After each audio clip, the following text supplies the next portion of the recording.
ये मदरसे वाले आलिम फाजिल की डिग्रियां बेचने के नाम पे जो युवा पीढ़ी को गुमराह कर रहे थे, वो धंधा बंद हो गया। बच्चे ये भविष्य मान करके अपना बचपन खराब नहीं करेंगे कि हम आलिम फाजिल बन के कुछ बहुत बड़ी तालीम हासिल कर लेंगे। अब नए सिरे से कानून यूपी सरकार को बनाना होगा, क्योंकि ये कानून तो अनकॉन्स्टिट्यूशनल डिक्लेयर किया गया है।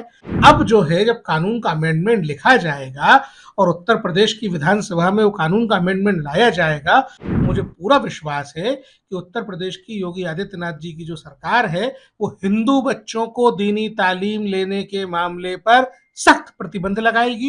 इसका जो पैरा 74, पैरा 76 में Pramati education society and others versus union of India वाले फैसले का जिक्र माननीय सर्वोच्च न्यायालय ने किया है। यहाँ पर जब प्रमति मामले का जिक्र किया है, तो हम लोगों की अपेक्षा ये थी कि माननीय सर्वोच्च न्यायालय लार्जर बेंच को केस ट्रांसफर करेंगे। जब पहले एक संविधान पीठ ने इस मामले में जो फैसला दिया था, उसमें उन्होंने कहा था कि माइनॉरिटी स्कूल्स पर आरटीई लागू नहीं होगा, और वहां केवल स्कूल्स तक की बात थी। हाउएवर, ये जो फैसला है, ये मदरसे पे है। मदरसा आरटीई से एग्जम्प्टेड है, लेकिन मदरसों में पढ़ने वाले बच्चों के संवैधानिक अधिकार पर सर्वोच्च न्यायालय अभी तक जो फैसले की जो प्राइमरी रीडिंग हमने की है, उस पर वो मौन रह गया है। ये बड़ा डिसहार्टनिंग है कि आप माइनॉरिटीज के मुसलमानों के मदरसा चलाने के अधिकार को सुरक्षित करने के लिए तो बहुत लंबा फैसला दिए हैं, पर बच्चों के शिक्षा का अधिकार पाने के मामले में ये जो मौन है, ये सालता है, ये तकलीफ देता है। दूसरी बात जो है वो ये है कि हमारी बड़ी लड़ाई इस बात की थी कि मदरसों में सरकार की फंडिंग से हिंदू बच्चों को इस्लामिक दीनी तालीम नहीं दी जानी चाहिए। हम संविधान के अनुच्छेद 28(3) के प्रिविलेंस की बात यहाँ पे करते थे, उसको माननीय सर्वोच्च न्यायालय ने स्वीकार किया है। हम उनके बहुत बहुत आभारी हैं।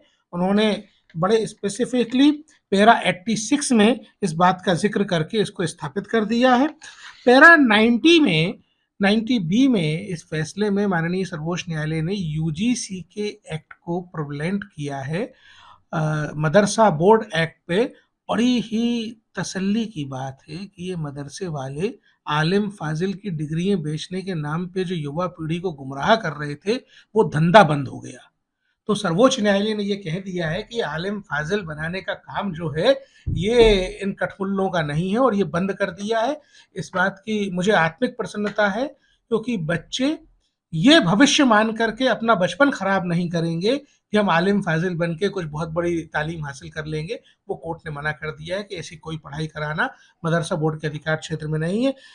कोर्ट ने अपने कंक्लूजन में ये बात भी बड़ी स्पष्टता से कही है कि राइट टू एजुकेशन एक्ट, जो आर्टिकल 21A भारत के संविधान के द्वारा दिया गया है बच्चों को, उसकी समानता के साथ ही रिलीजियस एजुकेशन दी जाएगी। अब ये सरकार का काम है कि सरकार ये सुनिश्चित करे कि बच्चे स्कूल कैसे जाएंगे। बच्चे स्कूल जाएं, बच्चे स्कूल में 4 घंटा पढ़ाई करें, उसके बाद वो दीनी तालीम कहीं कैसे भी लें, लेकिन बच्चों का स्कूल जाना तय करना सरकार का काम है। फैसला है सुप्रीम कोर्ट का। इस सुप्रीम कोर्ट के फैसले ने मदरसा बोर्ड की जो आलिम फाजिल का धंधा था, वो बंद कर दिया है। अब नए सिरे से कानून यूपी सरकार को बनाना होगा, क्योंकि ये कानून तो अनकॉन्स्टिट्यूशनल डिक्लेयर किया गया है, और अनकॉन्स्टिट्यूशनल जितना भाग डिक्लेयर किया गया है, उसको हटाने के लिए कानून में अमेंडमेंट करना होगा।